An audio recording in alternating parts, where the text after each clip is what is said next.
5월 1일 근로자의 날로 보내는 가운데 수요 기도회에 참여하신 여러분을 주 예수 그리스도의 이름으로 축복합니다. 주중의 말씀으로 요한계시록의 말씀을 조금씩 묵상하면서 우리의 신앙을 점검하고 우리의 삶의 방향을 주님이 원하시는 방향으로 정하고자 몸부림치는 계기가 되기를 바랍니다. 오늘의 말씀은 요한계시록 6장 1절로 2절 말씀으로 정하고 함께 하나님의 말씀으로 은혜 받기를 소원합니다. 오늘 말씀 요한계시록 6장 1절로 2절 말씀 다 같이 합독하겠습니다. 요한계시록 6장 1절로 2절입니다.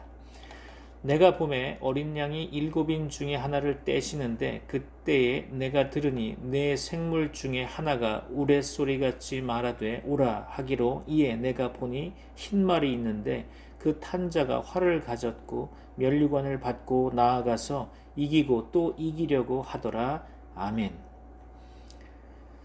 사탄은 지난 수천 년 동안 하루도 쉬지 않고 하나님과 커다란 전쟁을 치러왔습니다.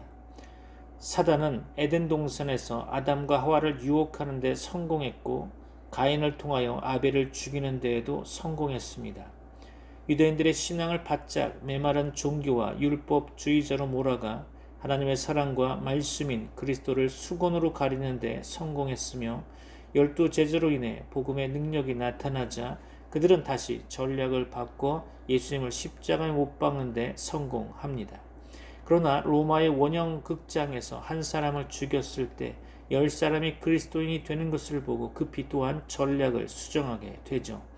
핍박하는 대신에 교회를 기독교 종교로 인정하면서 교회가 세상과 짝하여 재물과 탐욕에 빠지도록 유혹했고 가짜 복음과 거짓 교리를 만들어서 진리를 변질시키며 다른 복음을 전하게 하는데 크게 성공했죠.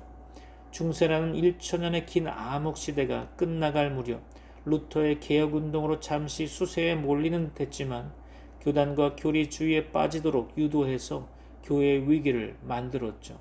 이제 마지막 시대에 돌입하게 되었습니다. 이제부터 시작되는 영적 전쟁이야말로 우리 모두의 운명을 결정할 시대적인 전환이 될 것입니다. 이제 더 이상 사탄은 사람들이 교회로 몰려드는 것을 막을 필요가 없습니다. 이미 교회는 세속적인 정신과 비진리로 인하여 능력을 잃어버림으로 기독교 종교로 전락해 버렸죠. 왜냐하면 하나님의 영원한 경륜의 목적과 이상의 눈이 멀어졌기 때문입니다. 또한 성도들의 기도도 막을 필요가 없겠죠. 왜냐하면 기도도 세속에 깊이 몰입되어 기복에 있기 때문이죠. 목회자들의 설교도 막을 필요가 없겠죠. 온갖 재미있는 이야기와 정치와 사회 문제, 다른 교훈으로 채워져 있어서 복음을 정확하게 강론하지 못하게 하고 기초적인 그리스도의 구속에만 머물러 있을 뿐만 아니라 교회의 참된 이상을 알지 못하고 다른 복음만 전하기 때문이죠. 성경의 무지와 번영 신학으로 혼탁해진 말씀은 시대의 이상을 알지 못하여 사람들의 귀만 즐겁게 하는 데 관심을 두고 결국 그들로 하여금 그리스도의 생명을 받아 그리스도의 몸을 조성하도록 이끌지 못하고 있는 실정입니다. 이제 사탄은 이 마지막 시대에 성도들로 하여금 자신이 구원을 받았다고 스스로 믿도록 해놓고 세상과 버타게 하여 취미나 건강의 운동으로 시간을 빼앗아 버립니다. 그러면 성도들의 마음은 불신자와 별반 다르지 않게 되겠죠. 또한 행복은 물질의 풍요에서 온다고 믿게 하고 일주일에 7일을 일해도 시간이 부족하다고 느끼도록 만들게 되었습니다. 가족의 행복과 안락한 노후를 위해서는 오직 돈을 많이 벌어야 한다는 생각을 집어넣고 그리고 피곤한 일과를 마치고 귀가한 후 자극적인 프로그램과 영화 등을 통하여 불결하고 추잡한 마음을 불어넣어서 성령의 음성을 듣지 못하도록 했습니다. 신문과 잡지와 인터넷과 스마트폰에 음란물을 퍼뜨리고 모든 가정과 거리와 직장마다 사람의 정욕과 탐욕을 자극하는 내용을 퍼뜨려서 그 마음에 음란한 생각과 마음을 품도록 했죠. 그리고 핸드폰과 컴퓨터의 노예가 되게 해서 초고속 통신망을 연결시켜 날마다 자극적인 내용의 흥미로 그들을 유혹하고 있습니다. 이렇게 하면 주님과 함께 할 수 있는 시간이 그만큼 줄어들 것이며 TV에 나오는 출연자를 통하여 이 사회의 가치관의 풍조를 동성연애와 불륜과 이혼을 타당하게 여기도록 만들고 있죠. 각종 정보와 스팸 메일을 퍼부어 정신을 혼미케 하고 만일 이러한 함정에 빠지지 않는다면 그들이 다니는 교회를 이용해서 그들이 교회의 말씀을 듣는다고 해도 율법적인 선악과를 먹여서 그들이 자기 나름대로 제자훈련을 하고 영성훈련을 한다 할지라도 그들은 여전히 분쟁과 불화와 다툼이 멈추지 않게 될 것입니다. 하나님과 관계는 원만하지 않을 것이며 그들은 언론을 통해서 구설수에 오르게 되겠죠. 그렇게 되면 교회 안에 교회 은혜와 거룩함은 점차 파괴되고 교회는 교인의 숫자를 늘리기 위한 프로그램과 이벤트로 장식이 될 것입니다. 이렇게 된다면 사람들은 사탄의 올무 작전에 절로 빠지게 되어 사탄이 원하는 길로 가게 되겠죠. 요한 1서 2장 16절로 17절 말씀을 보게 됩니다. 이는 세상에 있는 모든 것이 육신의 정욕과 안목의 정욕과 이생의 자랑이니 다 아버지께로부터 온 것이 아니요 세상으로부터 온 것이라 이 세상도 그 정욕도 지나거되 오직 하나님의 뜻을 행하는 자는 영원히 거하느니라. 아멘. 이와 같이 사탄은 오늘날 할 수만 있으면 믿는 자들이 세상과 짝하게 하고 세상과 내 자신을 이기지 못하도록 삼킬 자를 찾고 있죠. 사탄은 믿지 않는 자에게 그리스도를 영접하지 못하게 하고 심지어 믿는 자에게는 하나님의 경륜에 빗나가게 하여 하나님의 생명으로 조성되지 못하게 할 뿐만 아니라 단체적으로 하나 되는 그리스도의 몸 성전 건축을 방해하고 있습니다. 이것이 그들이 사명이자 마지막 시대의 사탄의 발광이요 현실일 것입니다. 결국 사탄은 하나님의 피조물인 우리를 사탄의 도구, 종교적 물질적 바벨론을 세우도록 이용하는 것이 바로 사탄의 전략일 것입니다. 그러나 마지막 대환란 때에 적그리스도에게 이용당하고 결국 대환란 후에 사탄의 전략은 비참하게 무너져 심판을 받고 끝나게 될 것입니다. 하나님께서는 변함없는 긍휼과 사랑으로 돌이키기 위한 징계로 오늘날 코로나라는 전염병을 허락하셨습니다. 이제 교회는 또한 교회된 우리는 하나님께서 의도하신 경륜의 본질로 돌아가서 사단의 전략에 속지 말고 세상과 짝하는 음료된 교회에서 빠져나와야 할 것입니다. 계시록 18장 4절이죠. 또 내가 들으니 하늘로부터 다른 음성이 나서 이르되 내 백성아 거기서 나와 그의 죄에 참여하지 말고 그가 받을 재앙들을 받지 말라. 아멘. 교회된 우리는 하나님의 경륜에 대한 그리스도의 몸의 건축에 참된 이상을 깨닫고 주님이 원하시는 그리스도와 교회, 생명과 건축 방면을 누리고 증거해야 할 것입니다. 오늘 본문의 말씀을 깊이 상고해 보고자 합니다. 본문에서 두루마리는 종말에 이루어진 메시아의 구원과 심판의 내용이 적힌 책, 곧 예수 그리스도를 통해 이루어질 우리 구원의 완성을 기록한 복음의 말씀일 것입니다.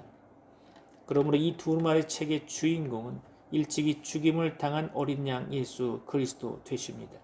이 땅에서 이 두루마리 책의 내용이 구체적으로 실현되는 과정이 바로 일곱 인과 일곱 나팔 그리고 일곱 대접이겠죠. 비록 일곱 인과 일곱 나팔 그리고 일곱 대접이 저주와 재앙의 내용을 포함하고 있긴 하지만 이를 단순히 저주와 재앙으로만 이해하는 것은 옳은 해석이 아니라고 봅니다. 이 재앙들은 우리에게 회개를 촉구하는 경고 곧 복음의 말씀인 것입니다. 회개하고 돌이키는 자는 구원을 얻게 되겠죠. 일곱인, 일곱 나팔, 그리고 일곱 대접은 궁극적으로 반드시 이루어질 하나님의 창조 목적 곧 우리 구원의 완성을 기록한 복음의 말씀인 것입니다. 참고로 요한계시록 7장은 여섯째 인과 일곱째 인 사이에 끼어 있는 삽입장인데요. 계시록 10장 1절로 11장 13절 말씀도 여섯째 나팔과 일곱째 나팔 사이의 삽입 부분이죠. 또한 요한계시록 12장과 14장은 나팔장과 대접장 사이에 끼워 넣어져 있는 삽입장이라 볼 수 있겠죠. 여기서 주의할 것이 있습니다. 일곱인, 일곱 나팔, 일곱 대접이 시간적인 순서에 따라 배열된 것이 아니라는 사실입니다. 이 환상들은 영원 속에서 현재, 과거, 미래가 하나의 그림으로 유기적으로 연결되어 있는 것이죠. 따라서 이 환상들을 시간적 배열 순이나 역사적인 사건 순서로 읽지 않도록 주의해야 할 것입니다. 참고로 사도 요한은 그가 환상으로 본 것을 글로 썼습니다. 그러므로 오늘날의 성도들이 요한계시록을 읽을 때에는 요한이 사용한 상징 언어를 복원해서 그림 언어로 읽는 것이 유익하겠죠. 일곱 인과 일곱 나팔 그리고 일곱 대접은 모두 4+3의 구조를 가지고 있음을 볼 수 있습니다. 처음에 인의 재앙 중에서 처음 4개의 인은 말탄자의 환상이고 나머지 3인은 전혀 다른 내용의 환상이죠. 나팔 재앙도 마찬가지입니다. 처음 4개의 나팔은 자연계에 대한 심판이고요. 나머지 3개의 나팔은 화, 곧 사람들에 대한 심판이죠. 또한 대접 재앙도 마찬가지죠. 처음 4개의 대접은 땅, 바다, 강과 물의 근원, 태양 등 자연 세계에 대한 재앙이고 나머지 3개의 대접은 짐승의 왕좌, 큰 강 유브라데, 공중 등 악한 영에 대한 심판입니다. 일곱인 그리고 일곱 나팔 그리고 일곱 대접은 모두 오늘날 교회 시대에 성도들과 교회가 불가피하게 겪어야 할 재앙과 고난입니다. 이 재앙들을 통해 하나님께서는 당신의 백성을 회개와 또한 하나님께서 원하시는 자리로 부르시는 그런 계기가 되는 거죠. 성도들에게 있어서 이 재앙과 고난은 오히려 은혜의 부르심일 것입니다. 그러므로 성도들은 전혀 두려워할 필요가 없는 거죠. 하나님께서 우리의 구원을 확실하게 인치셨기 때문입니다. 그 엄청난 재앙과 핍박 속에서 수많은 사람들이 배교하고 떠나지만 하나님의 남은 백성들은 하나님의 말씀을 받아먹고 회개하며 하나님께 영광을 돌리면서 더욱 믿음의 정절을 지켜 나갈 것입니다. 끝까지 이긴 남은 백성들은 마침내 어린 양의 혼인잔치에 초청되어 정결한 신부로서 신랑인 신 예수 그리스도와 혼인하는 것이죠. 본문을 포함하고 있는 6장 1절로 8절 말씀 안에서 첫째인과 넷째인의 재앙을 기록하고 있는데요. 이 4가지 말탄자 환상의 배경은 구약성경 스갈에서 1장 7절로 15절 그리고 스갈에서 6장 가운데 있습니다. 스갈의 1장은 제2위 성자 예수 그리스도에 대한 환상이고 스갈의 6장은 이방인의 심판과 구원에 대한 환상입니다. 요한계시록 제5장에서 살펴본 바와 같이 인을 떼시는 분은 유대 지파의 사자 다윗의 뿌리 어린 양 예수 그리스도이십니다. 예수 그리스도는 하나님의 심판과 구원의 주체이십니다. 첫째인은 그리스도를 가장한 적그리스도를 나타내고 있죠. 2절 말씀 가운데 이에 내가 보니 흰말이 있는데, 그렇죠. 흰말을 탄 자는 그리스도라고 보는 사람도 있지만 여기 이 메시지는 그리스도를 가장한 적그리스도일 것입니다. 그는 그리스도를 흉내내어 그리스도로 위장한 거죠. 그러나 그는 가짜입니다. 짝퉁인 거죠. 백마를 탄 진짜 그리스도는 요한계시록 19장에 멋지게 등장하고 있습니다. 계시록 19장 11절로 13절을 볼까요? 또 내가 하늘이 열린 것을 보니 보라 백마와 그것을 탄 자가 있으니 그 이름은 충신과 진실이라. 그가 공의로 심판하며 싸우더라. 그 눈은 불꽃 같고 그 머리에는 많은 관들이 있고 또 이름 쓴 것 하나가 있으니 자기밖에 아는 자가 없고 또 그가 피 뿌린 옷을 입었는데 그 이름은 하나님의 말씀이라 칭하더라. 아멘. 오늘 본문의 말씀 가운데 그 탄 자가 활을 가졌고 본문 요한계시록 6장 2절의 말씀은 흰말을 탄 자, 곧 그리스도를 가장한 적그리스도가 활을 가졌다고 기록하고 있죠. 그러나 요한계시록 19장은 그리스도께서 예리한 검으로 만국을 심판하신다고 말씀하고 있습니다. 구약 성경은 곡과 마곡, 곧 사탄의 세력이 그들의 무기로 활을 사용한다고 묘사하고 있죠. 오늘 본문 2절에서 면류관을 받고 흰말을 탄 자는 자기가 마치 그리스도인인 것처럼 또는 그리스도인 것처럼 가장하고 행세하면서 면류관을 받았죠. 그가 받은 면류관은 운동 경기에서 이긴 자에게 수여하는 화관, 스테파노스라고 하는 단어를 쓰는 화관이죠. 그러나 그리스도께서 쓰신 관은 디아데마라고 하는 단어를 쓰고 있는데요. 곧 하나님께서 주신 진짜 왕관인 거죠. 드디어 최후 심판의 날 마지막 승리를 이루신 예수 그리스도는 만왕의 왕 만주의 주로 등극하실 것입니다. 참고로 요한계시록 12장에서는 거꾸로 예수님께서 스테파노스 화관을 쓰고 계시는 반면 사탄 곧 붉은 용은 디아데마를 쓰고 있다고 표현하고 있죠. 즉 사탄이 마치 자기가 왕이라도 된 듯이 스스로 가짜 왕관을 만들어 쓰고 있다는 것입니다. 요한계시록 12장에 예수님은 초림하신 그리스도이십니다. 본문 2절 말씀을 계속 이어서 보면 나아가서 이기고 또 이기려고 하더라. 흰말을 탄 자는 일시적으로 승리하는 것처럼 보입니다. 그러나 그 승리는 영원한 승리가 아닌 거죠. 예수님께서는 거짓 선지자들 곧 적그리스도들의 출현을 친히 예고하셨습니다. 마태복음 24장 4절로 5절 볼까요? 예수께서 대답하여 이르시되 너희가 사람의 미혹을 받지 않도록 주의하라. 많은 사람이 내 이름으로 와서 이르되 나는 그리스도라 하여 많은 사람을 미혹하리라. 아멘. 그렇죠. 오늘 이 본문의 말씀 짧은 요한계시록 6장 1절 2절 이 두 구절의 말씀을 통해서 정말로 우리 이때에 정말로 적그리스도가 또 교회를 분열시키고 교회를 이간시키며 교회를 무너뜨리려고 하는 그런 사단의 무리들이 이 땅을 지배하고 있지만 결국은 하나님께서 교회로 말미암아 최후의 승리를 얻게 하실 것이고 또한 남은 자들을 통해서 또 바알에게 무릎 꿇지 않은 7천의 용사를 통해서 하나님의 일을 이루실 것을 믿습니다. 마지막 때에는 배교의 때입니다. 마지막 때에는 정말로 영적인 혼란기가 있습니다. 이 가운데 정말 예수 그리스도 붙잡고 말씀을 통해서 날마다 묵상하며 하나님께 더욱더 가까이 나아가는 여러분 되시기를 소망합니다. 여러분에게 하나님의 은혜와 복이 충만하기를 소원합니다. 기도하겠습니다.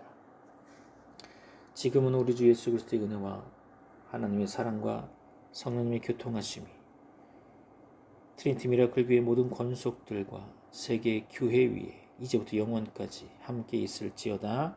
아멘. May the grace of the Lord Jesus Christ and the love of God and the fellowship of the Holy Spirit be with you all. Amen.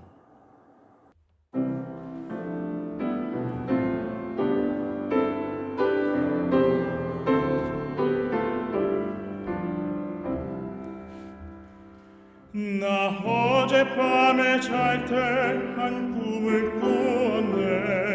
그 옛날 예루살렘 성의 곁에 섰더니 허다한 아이들이 그 묘한 소리로 주 찬미하는 소리 참 청아하도다. 천군과 천사들이 바다밤과 같이 예루살렘 예루살렘 그 거룩한 성아 호산나 노래하자 호산나 부르자.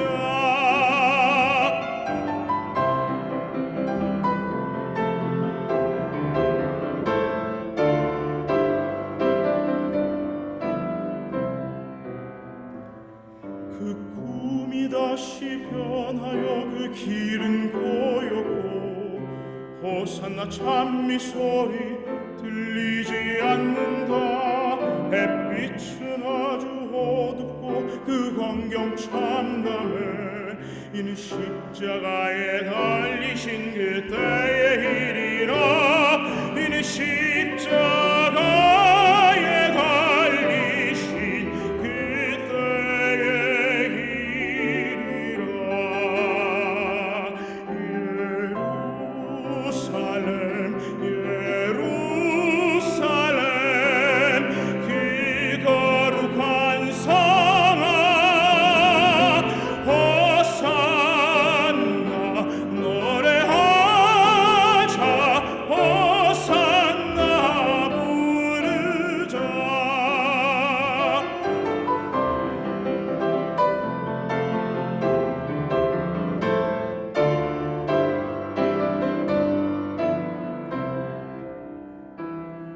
그 꿈이 다시 변하여 이 세상 다가고 그 땅을 내가 보니 그 유리 바다와 그 후에 환한 영광이 다 창에 비치니 그